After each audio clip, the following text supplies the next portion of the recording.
Foxtrot!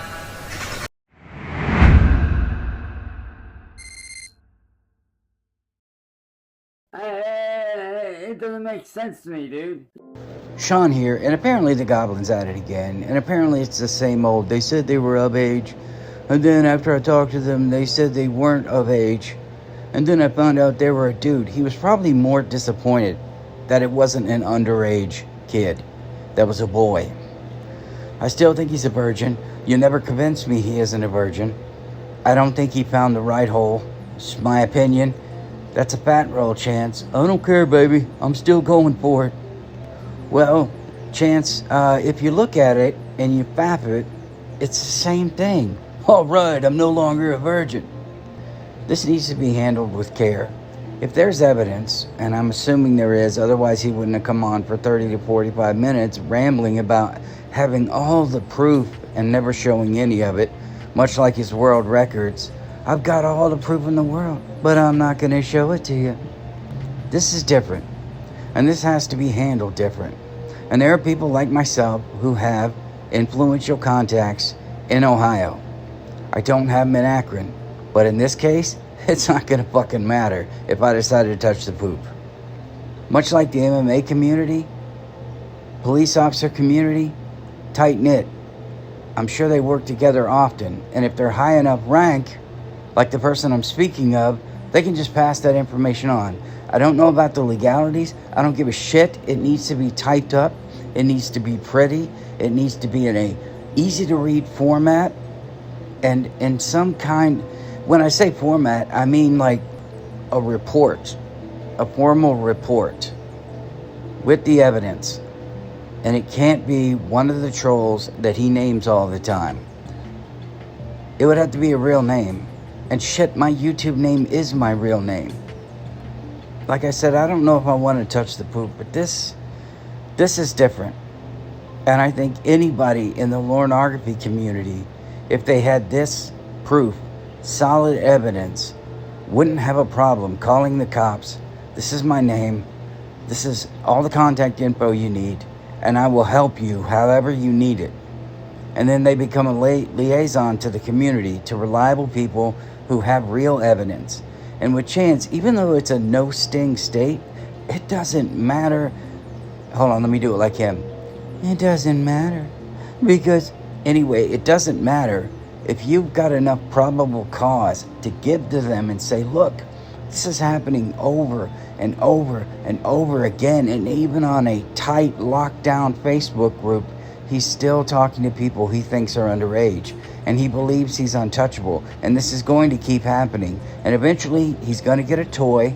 And you have to explain to him what you mean. A console, something. He's already got a Chromebook. He's going to get a toy that's going to give him access to a wider range of people. And some of them will be underage. And he is going to go after them. And I don't care if he hears this. Because I would imagine right now he is freaking the F out, man. He is probably losing his mind. He did it again. He got caught. And just like always, Cyraxx has no consequences for anything. Even if they arrest him and he goes to jail, he's back out in like an hour. And he's running around telling everybody how he was in there with the dude from Solid Chargers, and they were chopping it up, and he was running the place. He's in for a rude awakening, because he has convinced himself that he looked something up online, worded it in a way that's going to be favorable to him, confirmation bias. Maybe he does know that Ohio is a no-sting state, so he can just do whatever he wants and hope that if it is a real child, they never tell their parents. And then the parents would have to call the cops. And then the parents would have to figure out, well, if they weren't really meeting in person, do we really want to call the cops? And then they go online and they look and they see him and they're like, this guy's obviously deranged. Let's just cut off her internet. We'll control who she speaks to. Or him. It isn't going to be worth it. There are lots of cases out there where someone over the age of 18 diddled somebody that was under the age of 18, and rather than go through the court system, rather than do whatever, they just threatened the person and told them, leave us alone. It's expensive to get justice, but not when it's a state operation. There are... There are so many pieces of evidence that the Akron PD should have been paying attention to. He's a violent, sexual deviant who has threatened the police, talked shit to the police, dared the police, lied about the police. And I thought, I really thought at some point the cops would say, all right, let's just get this little goblin once and for all. Let's just wreck his shit. He's out here talking smack. He would piss the wrong person off. It's kind of a redneck state, even though Ohio is a little bit higher than West Virginia, Kentucky, and Tennessee. I'm sure the lower part, at least, is a redneck. But Chance, he speaks like a redneck. This can't be handled by vigilantes. This has to be handled in a rational way. There has to be some thought behind it. There has to be someone who, like if a Shins koala was in this community. Shins is a lawyer, I believe, legal expert, I would say, compared to pretty much anyone else. He could break all of this down, explain what the process was, how to start it, what would be the best way to go, how do we handle things. I mean, I don't know how to get in touch with Shins, but if I did, I'd ask him, hey, what advice can you give me? But instead, I'm going to have to go another route and speak to somebody else who was very high up in a city's police department and ask them, what should I do? And if I get the response, well, there's, in this voice, well, there's really nothing you can do, because that's the voice that I will hear, no big deal. I'm just talking about if I did it. But if somebody else were to contact someone and not in an immature way and not call the cops and not do anything stupid, blindside this little goblin in the right way, proper procedure, and just nail him to the wall. It emboldens him. If he can get the initial... Here's where his problem is.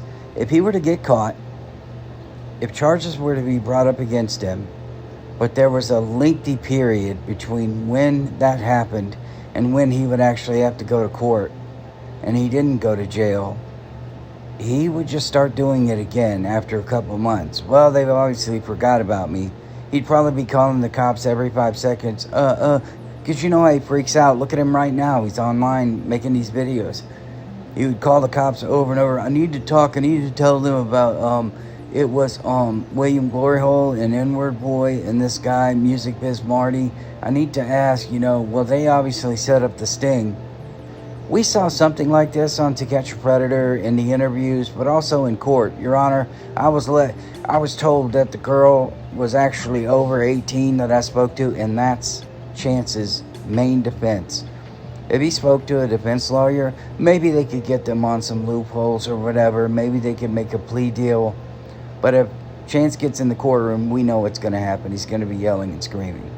So I know I rambled a little bit, but this needs to be handled right. If this is real, first off, if this is real, if there is documented evidence of multiple instances of this, the exact same thing, videos, links to videos, I doubt they're going to take a thumb drive, especially after they saw what happened to Chance.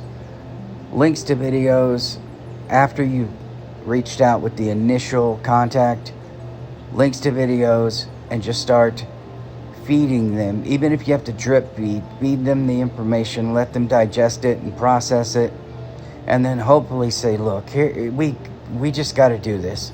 Get a warrant. Let's do this crap. Let's make it happen. But the sting, of course, would have to be him reaching out to them, and with a lockdown Facebook account getting added, he might refuse it the first time. But even that, I don't know what their laws are, but if you were to add yourself to that Facebook group with the purpose of trying to get him to contact you, well, that's entrapment, they came after him. He would have to reach out to them, and I don't know how to make that happen. Because if you contact him, you kick the whole thing off. Then again, it's Ohio. They don't even know what a fucking sting is. You could probably reach out to Chance. I'm 16. They would want to make it probably 15. Sounds a lot worse than 16 or 17. I don't know why. Maybe it's driving age, whatever. But it sounds a lot worse. When you can't drive and you're still relying on your parents for transportation, you're identified more as a child. I mean, at least I think in most people's eyes, you're still a child under 18. But you know what I mean. You can't even drive yourself. You're still at the mercy of your parents for everything. And here comes this goblin who's supposed to be an adult, a protector, a guardian, and tell you, please don't contact me. This is dangerous. This is why. And then block them. Maybe just block them right off the bat. But some kind of instinct would kick in. But he doesn't have it. So anyway, if this is done logically, rationally, and in a way that the police can digest and maybe take a hint for once to do something about this little piece of garbage goblin. If this is true, that's what needs to happen. I'll see you guys in the next one. Hey, it doesn't make sense to me, dude.